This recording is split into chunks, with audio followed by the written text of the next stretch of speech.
태평양 전쟁기 미국의 대일 심리전과 일본인의 반응. 1장 서론. 근대 이후 일본이 참전한 전쟁 중 가장 규모가 크고 많은 희생자를 낸 태평양 전쟁에서 당국이 미국을 대상으로 심리전을 실시한 것처럼 미국도 일본에 대해 대규모의 심리전을 전개했다. 그런데 여기서 미국의 대일 심리전을 논할 때 주목할 부분은 일본의 항복 결정과 상관관계에 있다는 점이다. 1941년 12월 8일 일본군의 진주만 기습 공격을 계기로 미국과 일본은 전쟁 상태에 돌입했다. 개전 초기 일본군은 일시적으로 승리를 거뒀으나 얼마 후 군사력의 열세 등으로 점차 패색이 짙어갔다. 결국 일왕 히로히토는 1945년 8월 14일에 전쟁을 종결하는 결단을 내렸다. 소위 성단으로 불린 일왕의 결단 배경에는 일본군의 전력 약화, 미군의 공습과 원자폭탄 투하, 소련의 참전 등 여러 가지 요인이 있었으나 그 외에도 특별한 외부적 요인이 있었다. 8월 14일 일왕이 항복을 결정한 이유 중에 하나는 8월 13일 오후부터 14일 오전에 걸쳐 미군기가 수도인 도쿄 등지에 살포한 삐라가 군의 손에 들어갈 경우 쿠데타가 일어날 가능성이 있었기 때문이었다. 제1차 세계대전 이후 본격적으로 실시된 심리전에서 삐라가 국가 원수의 항복 결정에 영향을 미친 사례는 아마 태평양 전쟁기 미군이 일본에 살포한 삐라가 유일할 것이다. 이처럼 삐라의 중요성에도 불구하고 기존 연구에서는 미국이 일본을 대상으로 실시했던 심리전과 일본인의 반응에 대한 종합적인 분석이 이루어지지 않고 있다. 이 글은 미국이 일본인의 사기를 저하시켜 전쟁을 조기에 종결하거나 또는 적의 항복을 유도하는 것을 목적으로 일본에 살포한 삐라가 일왕의 항복 결정에 일정 부분 영향을 주었다고 가정한다. 이 가정이 가능하다면 미국이 일본을 향해 실시한 심리전과 이에 대한 일본인의 반응은 태평양 전쟁사 연구 분야에 있어서 중요한 과제로 다루어질 필요가 있다. 이 논문은 이상과 같은 문제의식을 가지고 미국의 대일 심리전과 일본인의 반응에 관해 분석하는 것을 목적으로 하고 있다.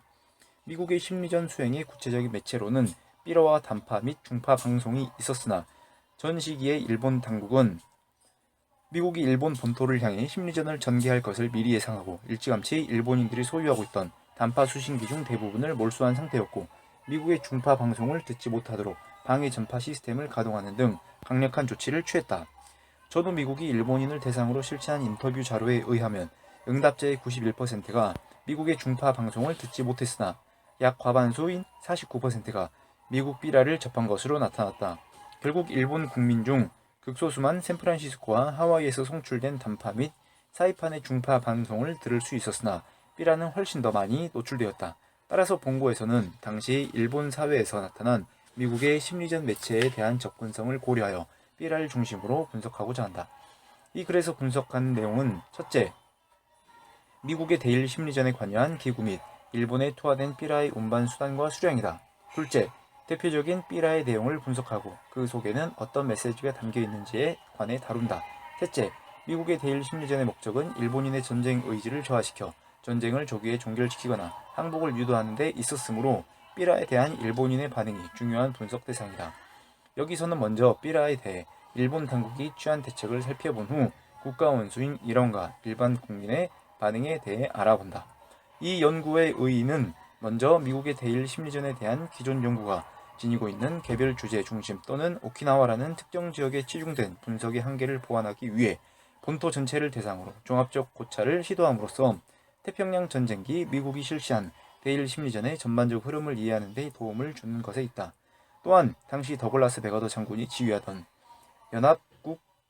연합국 남서태평양군 사령부에서 일본에 대한 심리전에 종사한 많은 요원들이 1950년 발발한 한국전쟁에서도 메가더의 지휘 아래 심리전을 수행한 점, 그리고 미군이 대일 심리전에서 가장 성공적인 사례로 든 공습 예고 삐라가 한국전쟁에서도 다시 살포되어 성공한 정책이라는 평가를 내렸던 사실에서 볼 때 한국전쟁 시 실시된 미국 심리전의 전사를 이해할 수 있게 해준다. 심리전 기구 및 삐라의 운반수단과 수량. 전시기 태평양 전선의 일본군과 후방의 일본인을 향해 실시한 미국의 심리전 기구는 다양하게 존재했는데 심리전 영역을 둘러싸고 정치적 다툼을 보이는 것이 특징이다. 우선 미국 정부의 공식 선전기관은 1942년 6월에 설립된 전시정보국 OWI였다. 이 기관은 워싱턴의 본부 이외에 샌프란시스코, 하와이, 사이판 등지에 지부를 두었다. 전시정보국은 설립 당초 국내외 선전 모두를 담당하였으나 전통적으로 선전에 대해 부정적인 이미지를 가지고 있던 야당인 공화당의 일부 의원들이 중심이 되어 대내 선전용 예산을 대폭 삭감한 결과 1943년 초부터 기구가 축소되어 대외 선전만을 담당하는 기구로 전락했다. 정치적 야심이 강했던 공화당 성향의 군인인 메가더도 민주당 출신인 프랭클린 루즈벨트 정권이 만든 전시정보국이 자신의 휘하에서 일하는 것을 탐탁치 않게 여겨 요원들의 활동을 금지시킨 일화는 유명하다. 선전의 내용에서 보면 전시정보국은 소위 백색 선전으로 불리는 공개적인 부분을 담당했다. 전시정보국과는 달리 같은 시기 국방부 통합참본부 산하의 조직으로 설립된 전략국 OSS, 현 정보기관 CIA의 전신은 흑색 선전, 파괴활동, 특수작전, 첩보활동, 유언비어 유포 등 주로 비밀활동에 속하는 임무를 수행했다. 전략국 또한 전시정보국과 유사한 이유로 메가더 사령부대에서 활동이 금지되어 주로 미국 본토, 버마, 중국, 인도 등지에서 대일 비밀 공작 업무를 수행했다. 일본군과 싸우던 태평양 전선의 미군은 각 사령부에 별도로 심리전 부서를 운용하는 체제를 유지했다. 남서태평양 전선에서는 1944년 6월 육군의 메가더군이 심리전부, 중남태평양 반명은 평소 메가더와 경쟁 관계에 있던 체스터 니미츠 제독이 이끄는 태평양 해군 사령부가 심리전부를 각각 설치하여 대일 심리전에 임했다. 두 심리전부는 태평양 전선에서 육군과 해군의 심리전을 각각 분담했다. 각 전선의 사령부에 설치된 심리전부에는 미군과 일본 전문가 이외에도 본국의 일본계 1, 2세와 태평양 전선에서 미군에 잡히거나 투항해온 일본군 포로 등이 심리전 활동에 참여했다. 심리전에 적군 포로를 이용한 것은 명백히 전시 포로의 대우에 관한 전쟁 법규 위반이었으나 당시 영국, 독일의 경우와 마찬가지로 미국도 이를 용인했다. 메가더군이 일본에 투항한 최초의 삐라는 전쟁 후반인 1944년 10월 필리핀 근해의 레이테 해전에서 일본군을 대파한 사실을 알리는 신문 형태의 삐라 나카산 뉴스의 호외로 알려졌다. 그러나 일본에 본격적으로 삐라가 투하된 시기는 필리핀 중심부인 루손섬을 점령한 후 일본 본토에 대한 공략을 준비하던 1945년에 들어서였다.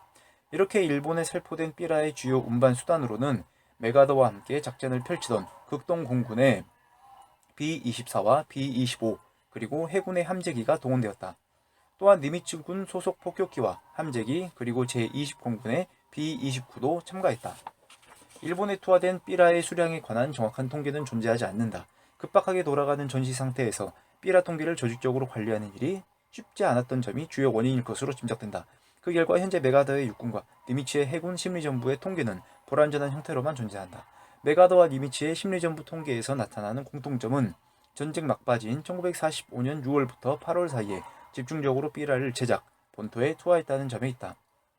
먼저 메가더군이 제작 및 투하한 삐라는 표 1에 나타난 바와 같이 약 2억 7,200만 장으로 파악되고 있다. 하지만 태평양 전선의 일본군과 본토의 일본인들에게 각각 얼만큼 투하하였는지 구체적으로 구분되어 있지 않아서 본토에 살포된 삐라의 수량을 가늠할 수 없는 상태이다.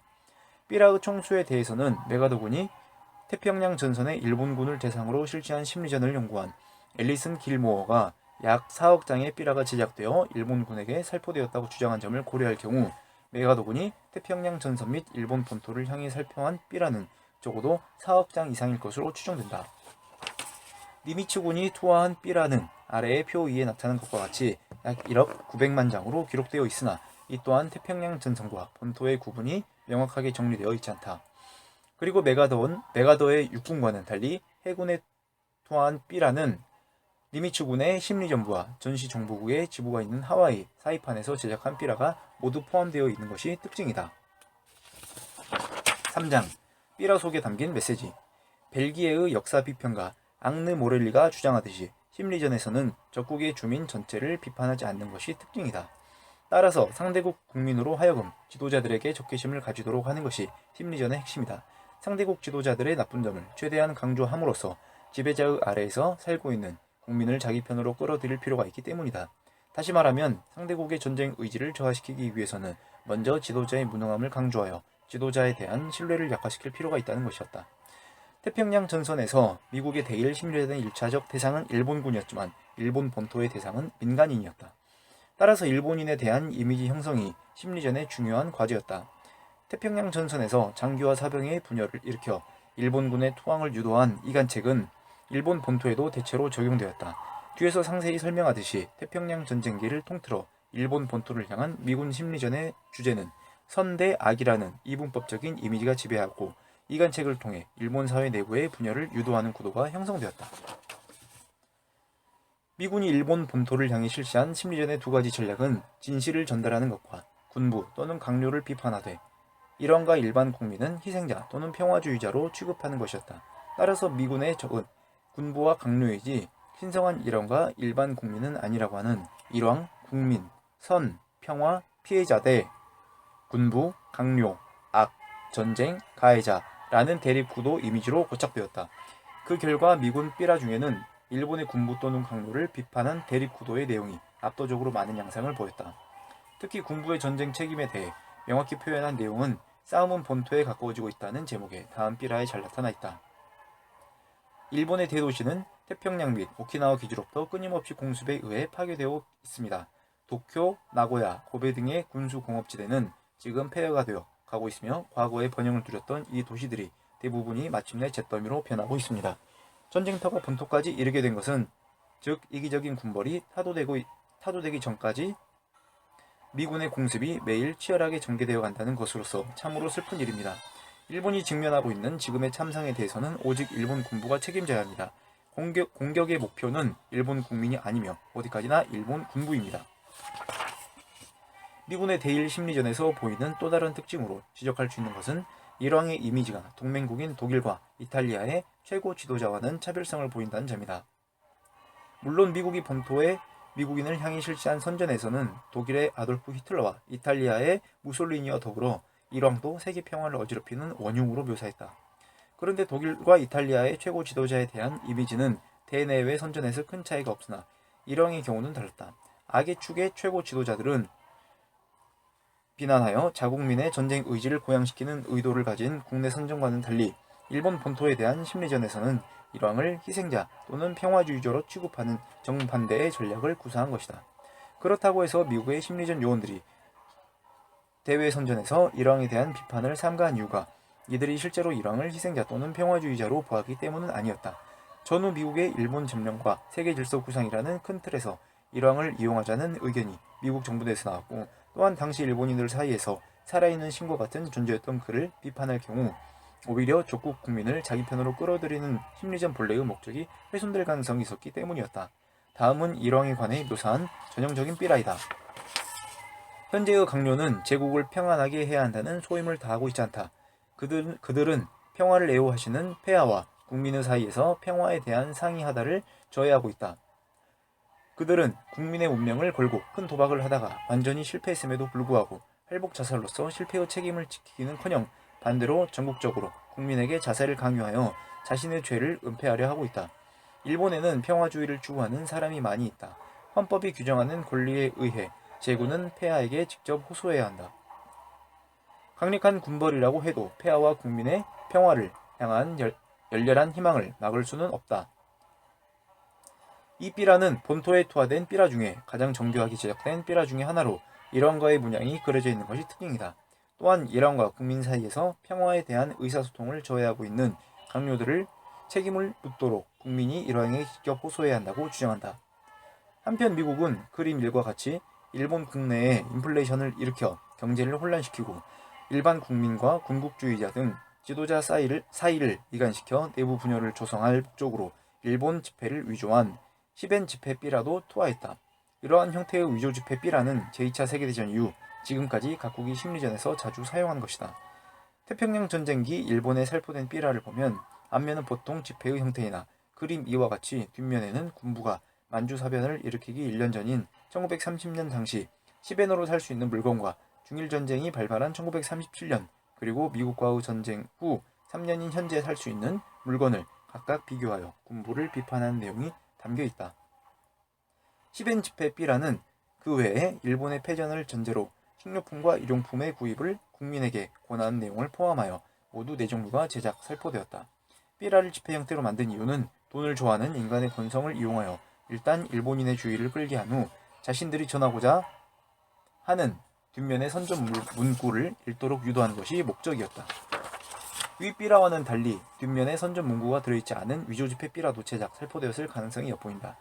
미국이 일본 지폐의 원본과 거의 유사한 위조 지폐를 제작하려는 이유에 관해서는 당시 태평양 전선에서 일본군과 싸우고 있던 메가더군 휘하의 제6군 소속 정보장교로 근무하던 존 패튼 대령이 1944년 11월 19일 메가더군 심리전부 부장인 보너 펠러스 준장에게 보낸 편지에 명확히 나타나 있다. 패튼은 그 이유를 다음과 같이 설명한다.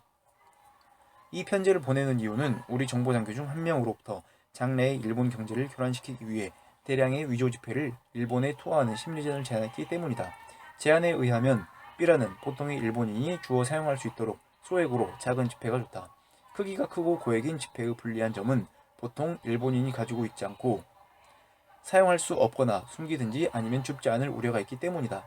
이 아이디어는 큰 도움이 될 것으로 믿는다.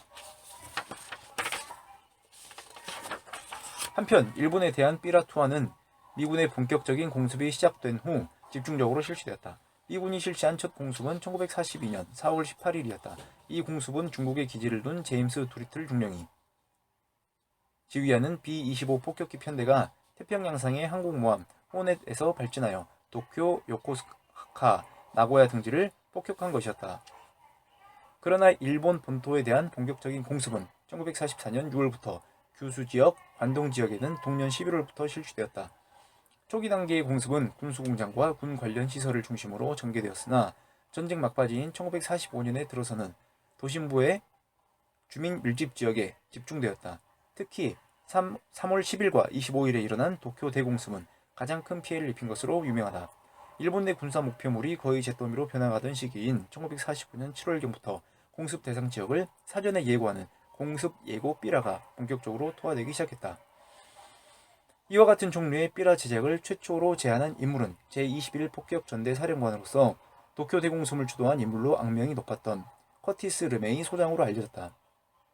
공습 예고 삐라는 주로 사이판의 르메이 휘하 제21 폭격 전대와 남서태평양 지역의 메가더군 소속 공군기들이 투하했다. 전자는 하와이와 사이판 등지에 지부를 둔 전시정보국이, 후자는 필리핀 수도 마닐라에서 메가더군의 심리전부가 제작한 삐라를 주로 사용했다. 르메이 휘하의 공군기가 통화한 일본 국민에게 고한다는 제목의 삐라를 보면 앞면에 아오모리, 후쿠시마, 도토리 등 12개 지역을 열거하고 있으며 당시 하늘의 요새라고 불리던 폭격기로서 민간 지역에 대한 무차별 공습으로 악명 높았던 B-29의 사진도 함께 실려있다. 삐라의 뒷면에는 다음과 같이 쓰여있다. 당신은 자신과 부모, 형제, 친구들의 목숨을 구하고 싶지 않으십니까? 구하고 싶으면 이 삐라를 잘 읽어보십시오. 수일 이내에 뒷면에 적혀있는 도시 중 전부 또는 일부 도시에 있는 군사시설을 미 공군이 폭격합니다. 이 도시들에는 군사시설과 군수품 제조공장이 있습니다. 군부가 승산이 없는 전쟁을 계속하기 위해 사용하는 무기를 미 공군은 전부 파괴합니다만 폭탄에는 눈이 없기 때문에 어디에 떨어질지 모릅니다. 잘 아시겠지만 인도주의의 미국은 죄가 없는 사람들에게 피해를 주고 싶지 않기 때문에 뒷면에 적혀있는 도시로부터 피난하십시오. 미국의 적은 여러분이 아닙니다. 여러분들을 전쟁에 끌어들인 군부야말로 적입니다. 중략. 뒷면에 적혀있는 도시가 아니라도 폭격될 수도 있습니다. 적어도 뒷면에 적혀있는 도시 중 전부 또는 일부는 반드시 폭격합니다. 사전에 예고하오니 뒷면에 적혀있는 도시에서 피난하여 주십시오. 이 삐라를 살포한 목적은 공습 예고 이외에 적어도 두 가지 특징을 가지고 있다. 첫째, 일본 국민은 전쟁 책임이 없고 오직 미국의 적인 군부에게만 있다는 사실을 주장하여 일본의 내부를 서로 위관시키려는 전략이 돋보인다. 둘째, 인도주의의 미국이라는 문구를 애써 강조하고 있다는 점이다. 후자는 당시 민간인 밀집 지역에 대한 미군의 공습으로 인해 일본인들 사이에서 미국에 대한 상당한 적개심이 존재한다는 점을 의식한 것이다. 또한 삐라가 투하되기 전에 당시 정보국을 비롯한 일본의 선정기관이 미군의 공습에 의해 인도주의의 탈을 쓴 미국이라고 부르는 등 대미 적개심을 자극하기 위해 실시한 선전을 다분히 의식한 결과 국리한 대응 선전의 성격도 가지고 있었다. 이 대응 선전은 당시 미국 당국이 일본의 방송을 청취하고 있어서 일본 정부의 선전 내용을 상세히 파악하고 있었기 때문에 가능했던 것이다. 비슷한 시기에 메가더군 소속 공군기도 이 도시가 미 공군의 다음 공격 목표입니다 라는 제목의 삐라를 살포하기 시작했다. 르메이군의 삐라와 비교하면 메가더군의 삐라가 일본인의 눈에 들어오기 쉽게 칼라로 제작되어 있고 이 삐라를 투하하고 난 후 72시간 이내, 즉 3일 이내에 공습을 개시합니다. 또한 이 사실을 폭격 이전에 미리 알려주는 이유는 일본 군부 당국이 충분한 시간적 여유를 가지고 여러분들을 우리 공속으로부터 보호하기 위한 조치를 취하도록 하기 위한 것입니다. 라며 공습의 시기를 명확히 알려준 점이다. 르메이 군과 메가더 군이 투하한 공습 예고 삐라의 공통점으로 지적할 수 있는 것은 공습을 예고하면서도 동시에 일본 군부를 비판하여 지도자와 일반 국민 사이를 이간시키려는 전략을 구사했다는 점이다. 그런데 원자폭탄과 관련하여 공습 예고 삐라 살포 과정에 특이한 사실이 드러났다. 사이판에서 발진하는 르메이군의 B-29가 1945년 8월 6일과 9일에 히로시마와 나가사키에 각각 원자폭탄을 투하한 것은 잘 알려진 사실이다. 미 공군은 폭탄 투하 직후인 8월 9일부터 10일에 걸쳐 원자폭탄이 투하된 사실을 알리는 삐라라는 제목의 삐라를 도쿄, 오사카, 요코하마, 후쿠오카, 나가사키, 야하타 등지에 투하했다. 이 삐라에는 미국은 바야흐로 누구도 이룰 수 없었던 무서운 원자폭탄을 발명하고 이것을 사용하기에 이르렀다. 이 원자폭탄은 단지 한 개만으로도 저 거대한 B-29의 2000대가 1회에 투하하는 폭탄에 필적한다고 적혀있다. 그런데 여기서 문제는 B-29의 2000대가 1회에 투하하는 폭탄에 필적한다고 강조하면서도 다른 지역과는 달리 히로시마와 나가사키라는 지명을 특정한 공습 예고 삐라를 투하하지 않았다는 사실이다. 물론 원자폭탄이 투하되기 며칠 전인 8월 1일 다음 그림사의 삐라를 히로시마와 나가사키를 비롯한 35개 지역에 공습 예고 삐라로서 투하한 적은 있었으나 원자폭탄이 떨어질 두 도시의 이름은 빠져있다. 4장 일본인의 반응. 심리전 연구자들 사이에서는 심리전의 효과를 측정하는 작업이 매우 복잡하고 변수가 많다는 공통된 인식이 있다. 심리전이 실시되기 이전 상대 국가의 국민의 전쟁 의지, 식량 사정, 사회적 요인, 적국의 공습 등 다양한 요인이 복잡하게 얽혀 있어 특정 국가 국민에게 미친 효과를 정확히 측정하는 것이 쉽지 않기 때문이다. 미국은 일본의 패망 직후 전시기 일본을 향해 실시한 공습의 효과를 조사하기 위해 학계, 재계, 관계 전문가와 군인, 그리고 사진, 마이크로필름, 문서 정리 관계 전문 기술자를 포함한 총 1150명 이상의 대규모 조사단을 파견했다. 이 조사단이 바로 미국 전략폭격 조사단이다. 1946년에 작성된 조사단의 종합보고서를 보면 심리전의 유용성을 강조하기 위한 의도로 조사 통계가 부풀려진 경향이 있었고 심리전 효과도 다소 과장된 측면이 있었다. 따라서 이상과 같은 문제점을 감안하여 이 장에서는 미국의 심리전이 전체적으로 효과가 있었다 또는 없었다로 일반화시키는 방법을 지향하고 그 대신에 삐라에 대한 일본인의 반응을 중심으로 분석한다. 일본의 신문과 방송은 진주만 공격 이전부터 이미 당국의 엄격한 통제 아래에 놓여 있었다. 내무성의 각종 검열로 인해 군국주의의 일본의 언론 자유는 악화될 대로 악화된 상태였다. 특히 태평양 전쟁 중에는 검열을 통한 소극적인 의미의 통제를 넘어 미국의 심리전에 대응하기 위한 각종 조치와 대응 심리전을 전개했다. 미국의 심리전이 일본인에게 미칠 영향을 사전에 차단하기 위해 일본 정부가 현실 문제로 인식하고 본격적인 대책을 강구하기 시작한 시기는 1944년 7월 사이판이 함락된 직후로서 주로 이 섬에서 송출되는 미국의 중파 방송에 대응하기 위해서였다. 중파 방송과는 달리 일본 정부가 미군 삐라에 대해 직접적인 조치를 시행한 때에는 전쟁 말기 미군의 대공습이 도쿄 지역에 집중되던 1945년 3월경부터였다. 미 공군은 1945년 3월 9일부터 10일 사이에 걸쳐 B-29를 총동원하여 도쿄 대공습을 단행함과 동시에 대량의 삐라를 살포했다. 미군의 삐라에 대처하기 위해 내무성은 3월 10일자로 적의 문서, 그림 등의 제출에 관한 건을 공포 시행했다. 내무성령은 적이 살포 또는 송부하는 문서, 그림과 기타의 물건을 발견하거나 습득 또는 받는 자는 조속히 이것을 경찰 관리에게 가져오거나 제출할 것, 이유 없이 전항에 가져오거나 제출할 의무를 태만히 한 자는 3월 이하의 징역 또는 구류에 처하거나 100엔 이하의 벌금 또는 과료에 처한다는 적의 심리전에 대응한 행동요령과 함께 이를 어길 경우에 받게 될 벌칙을 규정했다. 동시에 정부 당국은 적의 심리전 결과 발생할 수 있는 위험비호 유포에 관한 규제도 한층 강화했다. 경찰 자료를 보면 내무성령이 시행된 후 초기 단계에는 살포된 삐라의 70에서 80%가 수거되었으나 전쟁 막바지에 들어서는 50%에도 미치지 못한 것으로 밝혀졌다. 정부 당국은 언제 하늘에서 삐라가 투하될지 예측이 불가능하였기 때문에 주로 삐라가 뿌려지고 난 뒤에 대책을 수립하는 후속 조치에 치중하는 경향을 보였으나 경계를 늦추지는 않았다. 미군 삐라에 대해 큰 관심을 가지고 있던 외교평론가 규호사와 키요시는 1945년 3월 10일자 일기에서 드디어 정부가 적의 심리전에 대해 신경과민 증상을 보이고 있다며 당국의 반응을 소개했다. 이 당시 자주 사용되던 미군 삐라에 대한 일본 정부의 대응 선전은 전쟁은 정신의 문제로 적의 심리전에 패하지 말라 했다. 패전 직전 2-3개월 동안 독일과 이탈리아 국민이 겪은 모든 공격은 연합국의 심리전 때문이다라는 표현을 써가면서 일본인들의 적의 심리전에 대해 경계를 늦추지 않도록 경고했다. 미군 심리전에 대한 일본 정부의 대응 선전 중 또 다른 방법으로는 유명한 인사로 하여금 방송, 연설과 신문, 잡지 등에 투고하게 하는 것이었다. 주요 내용은 적국의 심리전에 대해 보지도 듣지도 말하지도 말라는 것이었다. 이와 더불어 각종 신문사의 구독자란에 투고하는 방식도 등장했다. 이 경우 투고자의 주소와 신원은 모두 위장 또는 가짜였다. 또한 정부는 언론 지도를 통해 미군의 심리전과 관련하여 허위 사실을 유포하기 위해 노력했다. 다음에 1945년 6월 13일자 마인치 신문의 독자 투고란 기사를 보면 일본 정부가 미군 삐라의 파급 효과에 대해 고심한 흔적을 엿볼 수 있다. 삐라에 의한 모략 전술 이외에 이미 적이 사용하고 있는 수법은 라디오 방송을 비롯하여 최근에는 독이 든 초콜릿, 폭약이 장치된 샤프 연필 등의 살포가 있다.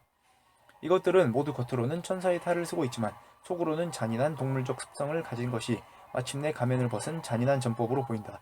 특히 독이 든 초콜릿까지 투하하여 우리 일본의 어린 생명마저 빼앗으려 하고 있다. 그러나 이 신문의 주장과는 달리 당시 미국이 독이 든 초콜릿, 폭약이 장치된 샤프 연필이 발견된 흔적은 없었다. 신문 기사의 내용은 미국의 잔인성을 국민들에게 널리 알려 미군이 투하하는 삐라에 적힌 내용이 가져올 파급 효과를 반감시키기 위해 꾸며낸 이야기에 불과했다. 미국인들의 잔인성을 강조하여 심리전 효과를 반감시키려는 대응 선전은 태평양 전선에서의 미군의 만행을 예로 들어 설명하는 경우가 종종 돋보였다. 물론 이 선전은 사실과는 관계없는 꾸며진 이야기였다. 이 수법은 제1차 세계대전 이후 전쟁 당사국이 자국민을 대상으로 한 심리전에서 적의 만행 이야기로 불리며 자주 사용되던 것이었다. 적에 대한 공포심을 유발하는 방법으로서 일본 본토에 적용된 구체적 사례를 보면 이미 전선에서는 일본 병사의 시체를 비행기의 날개에 달고 와서 우리 진지에 투하하고 돌아가는 자랑부도한 만행을 저지른 것으로 미루어 볼 때 본토에 대해서도 어떠한 동물적인 성격의 모략 전술을 도모할지 모른다며 일본군이 태평양 전선에서 병사가 연합군의 포로가 되지 않고 끝까지 싸우도록 널리 퍼뜨린 방식을 국내 선전에 응용했다. 특히 적의 만행 이야기는 미군의 일본 본토 상륙이 예상되던 전쟁 말기의 신문과 잡지에 자주 등장했다. 이러한 선전의 의도는 미군이 점령하면 부녀자에 대한 폭행 등 처참한 일이 일어날 가능성이 있다며 공포심을 자극하여 일본인의 전쟁 의지를 불태우고 나아가 끝까지 항전하여 신의 나라 일본을 사수해야 한다는 메시지를 전달하는 것에 있었다. 적의 만행 이야기 이외에도 악천후 때문에 미군 삐라가 예고한 대로 폭격하지 않는 사실을 이용하여 며칠 대공습을 한다 등 삐라 내용과는 달리 폭탄이 전혀 투하되지 않았을 뿐 아니라 문제의 며칠은 무사히 평온하게 지나갔다. 이것이 바로 적의 선전이라는 것을 반증하고 있지 않은가 라며 공습 예고 삐라는 믿을 수 없는 적의 선전이라고 주장했다. 그러나 일본 정부의 내부 문서에는 공습 예고 삐라에 관해 수개의 도시를 지정하여 폭격을 예고하고 그대로 실시되면 전국적으로 큰 동요가 일어나 악마의 예언으로 취급되어 대책이 필요하다며 삐라가 미칠 영향에 대해 고심한 흔적이 역력했다. 하지만 일본 정부는 전쟁 막바지까지 대체로 내무 성명의 규정에 따른 삐라 회수 등 소극적인 대책에 머물렀다는 지적도 나왔다. 이것은 칙명에 의해 1945년 6월 7일부터 11일에 걸쳐 행정사찰을 하고 그 결과를 스즈키 칸타로 총리에게 보고한 행정사찰 보고서에 나타나 있었다. 이 보고서에는 미국이 심리전에 대해 적의 비행기가 살포하는 삐라에 대해서 단순히 회수하는 데 머무르는 점은 심히 유감이다. 뭔가 적극적인 대책을 강구할 필요가 있다며 미군 삐라에 대해 정부가 적극적인 대책을 수립하도록 진언하고 있다. 행정사찰단이 조사한 6월은 일본 정부가 본토 결전에 국력을 집중하고 있던 때였고 또한 설상가상으로 미군의 공습이 극심했던 시기였던 만큼 당국으로서는 미국의 심리전에 대해 적극적인 대응을 할 만한 시간적, 정신적 여유가 거의 없었다. 결국 항복한 달인 8월에 들어가서 삐라의 정체는 진실이 아닌 것을 진실로 포장하는 것으로서 이런 이유로 전황에 관한 일부의 진실을 덧붙이는 것이 심리전의 요체다며 적극적인 대책을 취하기보다는 오히려 미군 삐라에 쓰여있는 전선에서 실제 전황을 일부나마 사실로 인정할 수밖에 없게 되었다. 그럼 미군 삐라에 대한 일본인의 반응은 어땠을까? 먼저 미군의 삐라에 대해 당시 일본의 헌법상 선전포고권자이자 전쟁 종결권자였던 히로히토 일왕은 어떤 반응을 보였는지에 대해 살펴본다. 일왕의 반응은 일본의 항복을 요구한 연합국의 포츠담 선언과 깊은 관계가 있었다.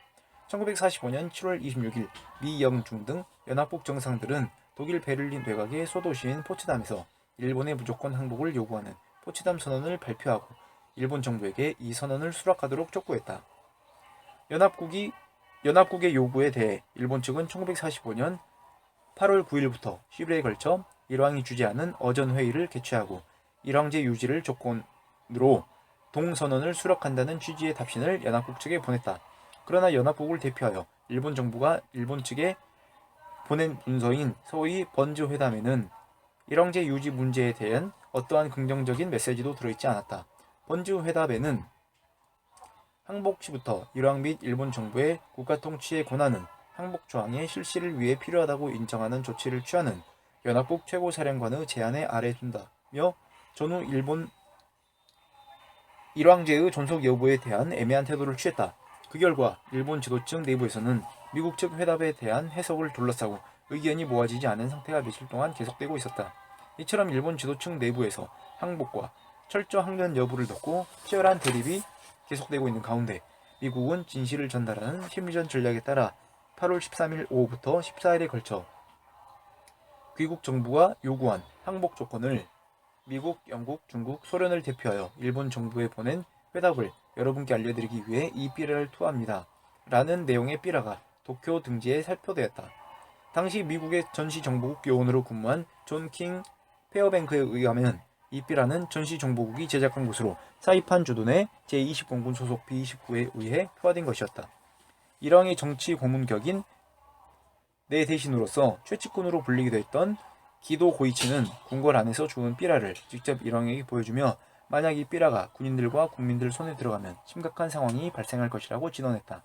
히로히토는 전후 일본의 전쟁 범죄자들을 재판한 극동국제군사재판, 일명 도쿄재판의 대책을 논의하던 당시 이 삐라에 대한 자신의 반응을 다음과 같이 밝혔다.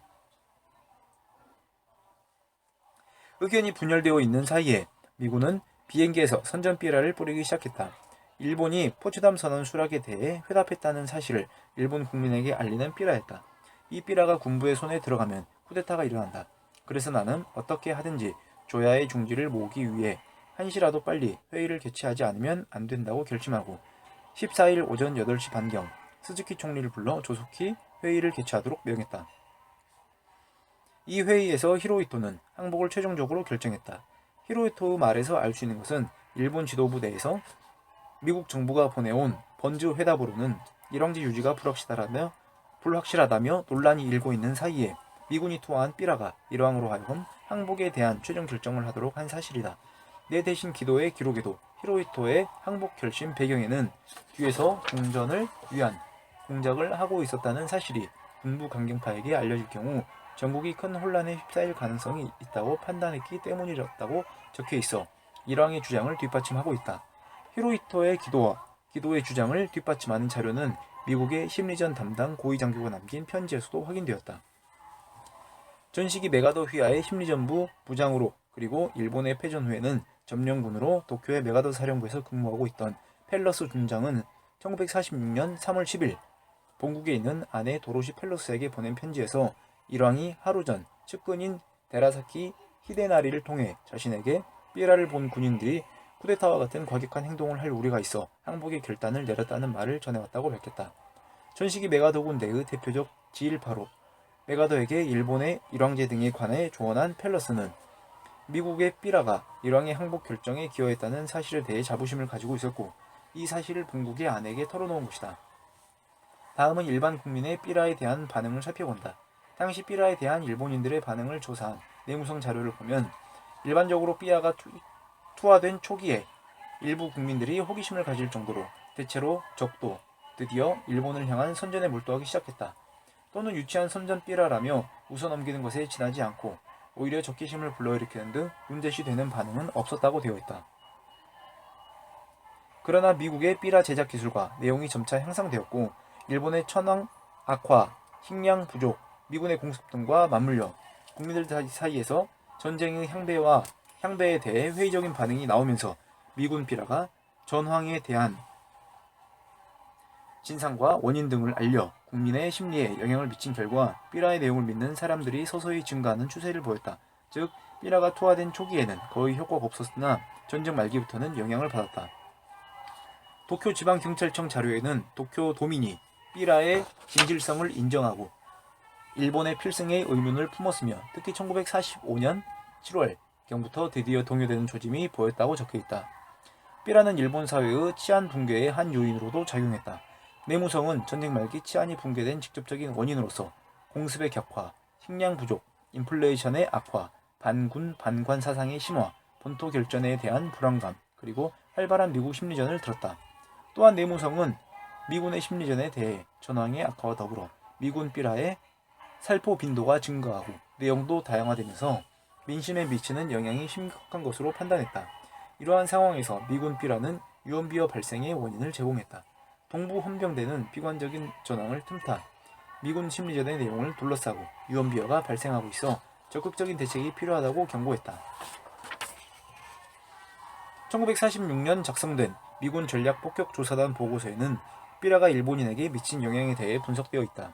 미국 조사단의 보고에 나타난 일본인의 반응을 보면 삐라 내용을 완전히 믿었던 사람 32%, 조건부로 믿었던 사람, 처음에는 믿지 않았지만 나중에 의견을 바꾼 사람 포함 24%, 믿지 않았던 사람 33%, 무응답 11%로 각각 나타났다. 계층별 지역별 반응을 보면 농촌 지역의 젊은 부인과 도시 지역의 젊은 층이 삐라의 내용을 가장 신뢰하지 않았다는 것을 알 수 있다. 즉, 전쟁 의지가 가장 높았던 층은 주로 젊은 층으로 나타났다.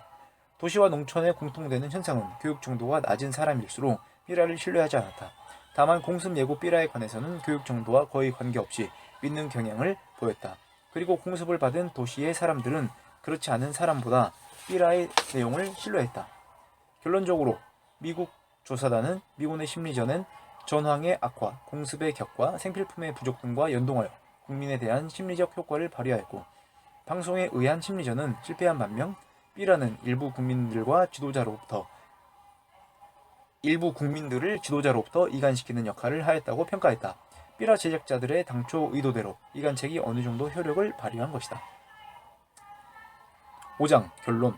이상에서 분석한 바와 같이 태평양 전쟁기 미국이 일본을 향해 실시한 심리전의 2대 전략은 일본인들에게 진실을 전달하는 것과 전쟁을 일으키고 실제 전황을 국민들에게 알려주지 않는 군부 또는 강요를 비판한 반면에 일원과 일반 국민은 희생자 또는 평화주의자로 묘사하는 이간책이 돋보였다.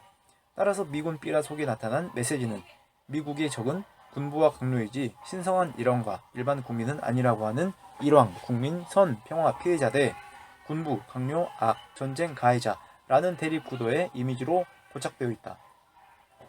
미군 심리전에 대한 보통 일본인의 반응을 보면 전쟁 초기 단계에서는 거의 효과가 없었으나 전쟁 말기부터 영향이 나타나기 시작하였고, 미군의 심리전은 일본 국내의 치안 붕괴의 원인을 제공했다. 일본층의 미군 삐라에 대한 본격적인 대책은 1945년 3월부터 시작되었다. 전황의 악화, 공습, 식량 부족 등에 의해 국민의 전쟁 의지가 저하되었기 때문에 당국은 삐라가 국민에게 미칠 영향에 대해 신경을 곤두세웠으며 경찰과 헌병에 의한 감시를 강화했으나 삐라 회수 이외에 적극적인 대책을 취하지 못한 것으로 나타났다. 전파 방해 시스템을 가동하여 사전에 차단할 수 있는 미국의 방송과는 달리 하늘에서 떨어지는 종이폭탄을 막는 것은 사실상 불가능했다. 여기서 주목해야 할 사실은 미군 삐라가 히로히토 일왕의 종전 결정에는 일부 영향을 주었다는 것이다. 태평양 전선에서 일본군의 전세가 이미 기울어져 있었고, 본토에서는 연일 계속되는 미군의 공습에 의해 수많은 민간인들이 살상되고 있는 와중임에도 불구하고 항복 결정을 머뭇거리고 있던 일왕으로 하여금 1945년 8월 14일 종전을 최종적으로 결심하게 만든 요인 중 하나가 바로 미군께서 투하된 실제 폭탄이 아닌 종이폭탄이었다는 것이다. 일왕의 항복 결심에 영향을 준 종이폭탄은 진실을 전달하는 심리전 전략에 따라 제작 투하된 것이었다. 미국인들에게 철저 항전을 독려하면서도 뒤에서는 종전을 위한 공작을 하고 있었다는 진실을 국민들에게 공개함으로써 조기의 항복을 유도한다는 전략이 효력을 발휘한 것이었다. 태평양 전쟁기 일본을 대상으로 실시된 미국의 심리전에서는 장래에 지킬 수 없는 약속은 하지 않는다는 원칙을 가지고 있었다. 메가더에 부하했던 데이비드 바로즈 소장은 종전 직후 전시기 메가더군이 삐라에서 일본인에게 약속한 장기적 정책은 전후 그가 일본 점령군 사령관으로 부임한 후 실제 정책으로 시행되었다고 주장했다. 전시기 미군이 삐라를 통해 일본 국민에게 약속한 것은 전후 메가더의 정책으로 실현되었다는 의미이다. 일본의 전쟁 책임에 관하여 전쟁 말기 본토에 뿌려진 삐라 중에는 일본 군부만 책임을 져야 한다고 되어 있다. 전쟁 중 이미 심리전 삐라의 내용에도 지도자 책임론이 부상한 것이다. 바로즈 장군의 주장은 틀린 말이 아니었다. 잘 알려진 바와 같이 전후 점령군 사령관으로 일본에 부임한 메가더가 일왕의 전쟁 책임에 대해 특별히 조사한 흔적이 발견되지 않았고 전시 심리전에서 고착화된 지도자 책임론은 점령 정책으로서 그대로 전환되었다. 지도자 책임론은 메가더 주도로 일본의 전범을 재판하기 위해 열린 극동국제군사재판에서도 실현되었다. 동재판에서 일왕과 일반 국민은 전쟁 책임을 면하고 반면에 도조 히데키 등 전 총리 등 고위 장교와 관료 등 일부만이 전범으로서 유죄를 언도받았다.